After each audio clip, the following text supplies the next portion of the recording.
No, sabihin nyo nga po ng malakas, number 1, ideklara mo kapatid, mahal ako ng Diyos. Mahal ako ng Diyos. Okay.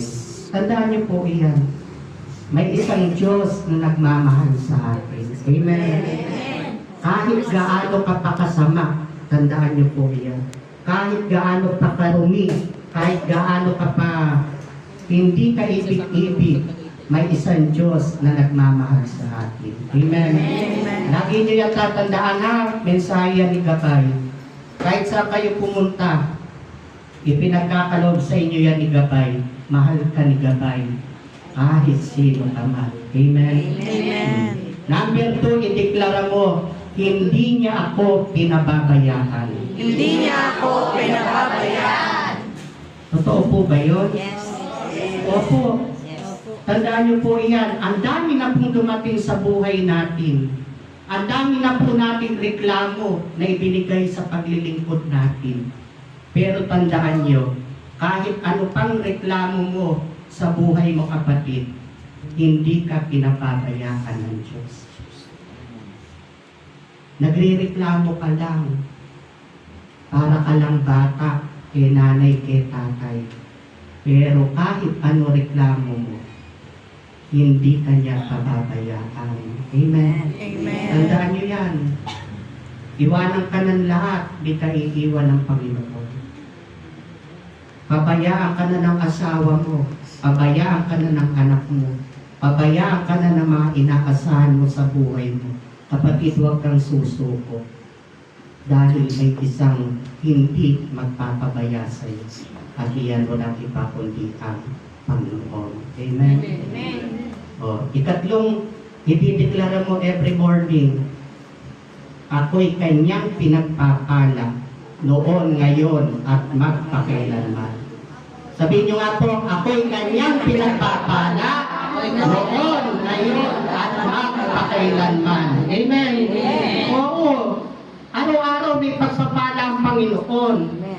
Eh yung iba, mareklamo lang kasi yung kanilang inaasang pagpapala, hindi iyon ang dumarating. Pero kung tutuusin, araw-araw may pagpapala. Amen? Amen. Oh, sabi nga doon sa Facebook, kung kayo'y nagbabasa, every gising is A blessing. Totoo po iyon. Ano? Magising ka lang sa umaga, blessing na po iyon. Amen? Amen. Oh, may hininga ka sa umaga, pagmulat ng mata mo, wow! Maganda pala ang mundo nilikha ni Lord sa akin. Malinaw ang mata ko. Blessing na po yun. Oo. Marinig nyo lang yung buhay ng may buhay sa tenga nyo. Wow, blessing na po iyon. Bakit? Malinaw pa ang pandinig mo. Hindi ka bingi. Amen. Oo. Ako nga, sabi ko nga, reklamo ako na reklamo, namamagay tuhod ko, namamagay pa ako. Oo. O, doktor ako, mataas ang aking cholesterol, mataas ang aking uric acid. Pero ano ang dapat ko ipagpasalamat doon sa panahon, marami kong nararamdamang kirot. Salamat Panginoon, may pakiramdam pa po ako. O, sa reklamo ka na reklamo, sakit ng tuhod ko, sakit ng paa ko. Ay, pasalamatan mo, thank you Lord, meron pa po akong pakiramdam. Amen. O, ang dami ngayon. O, pagka ikaw ay tinetherapy, di ba? O, alin po eka? Ito po ba eka may pakiramdam? Wala. Ito po eka? Wala. Ito ay alas. O, anong pakiramdam? Eh ako pasasalamatan ko, kirot, sakit. Pero, salamat Panginoon. Amen. Kaya yan ang turo ni Gabay every morning, pag ikay gigising. Mahal ako ng Diyos. Mahal ako ng Diyos. Hindi niya ako pababayaan. Hindi niya Ako'y kanyang pinagpapala mula noon, ngayon, at magpakailanman. Amen. Every morning, deklaran niyo yan. Iyan ang mensahe ng Gabay. Oh. Pag ikaw naman nalulungkot, andyan ba kuya kong gitarero? Gusto ko kumanta, kuya. Oka. Pangulo, ano nga ako? Tumano nga ako. Asan ba? Ito po ay may mensahe, no? Ako po yung kinausap ni Gabay. No, ito po ay inawit sa akin ng Espiritu. Gusto ko ngayon, awitin ko sa inyo. na parang si Gabay ang umaawit sa inyo. Amen? Amen. Huwag nyo na tingnan yung boses ko, huwag nyo na pakinggan. Ang tingnan nyo, pakinggan nyo kung ano yung mensahe ng awit. Amen? Oh. Kuya Oka, sundan mo ako ha. Tingnan mo kung saan ako uumpisa. Kung anong... Okay, sabi ng awit, ate, ano ba pangalan mo? Nini po. Nini. Oh, Nini. Ikaw po? Tess. Oh, lagi ka sasama. Ika pa yan. Oh, tingnan mo yung sukatin mo po ang balakang mo ngayon. Hanggang tayo sa anniversary ni Gabay. Tingnan natin, huwag ka nang umaten sa susunod na taon pag walang pagbabago na nangyari sa buhay. Ha? Challenge ko sa iyo yan. Every month, makita ka ni Gabay. Lahat ng problema mo, hindi mo kaya yan. Pero kakayanin mo yan dahil hindi lang ikaw ang gagalaw sa buhay mo mula ngayon. Kasama mo na si Gabay. Amen. Palakpakan nga natin ito. Awit ako. Mayroong lungkot sa iyong mga mata at kay bigat ng iyong dinadala. Kahit di mo masasabihin, paghihirap mo'y nadama ko rin.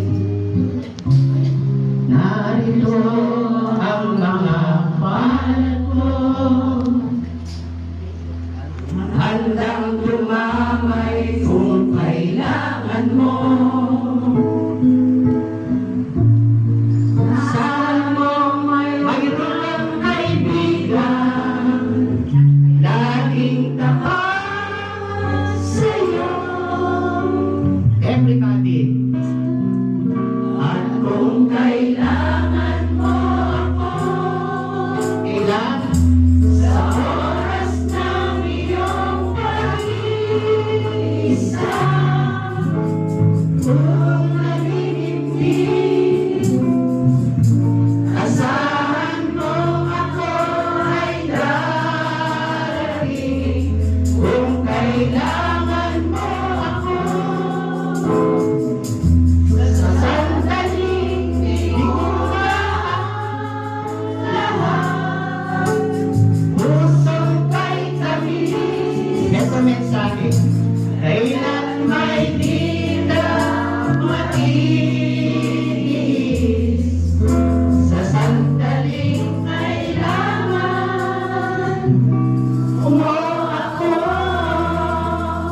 Sabihin mo po. Narito ang mga palad ko. Silvia, nang dumamay kung kailangan mo. Sana mayroon kang kaibigan. Ano yun? Laging tapat sa'yo. At kung kailangan mo ako, sa oras ng iyong pag-iisa, kung naninindig, asahan mo ako ay darating. Kung kailangan mo ako, kailan? Sa sandaling di ko na ang lahat. Pusong kay kami. Kailanman. Tandaan mo yan.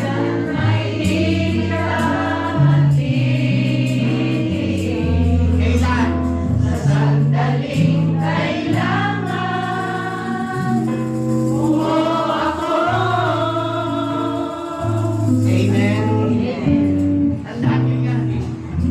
Laging nandiyan sa tabi mo ang mga palad ng Panginoon. Kahit wala na yung mga palad na inaasahan mo, kapatid, tandaan mo, isang Diyos na laging nakabukas ang mga palad para sa inyo. Kaya huwag kayong bibitiw. Panyaya ko sa inyo, every month, magkita-kita tayo sa gawain ni Gabay. Huwag kayong bibitiw, lalo yung mga nakikita niyo sa paligid. Huwag niyo nang pansinin niya.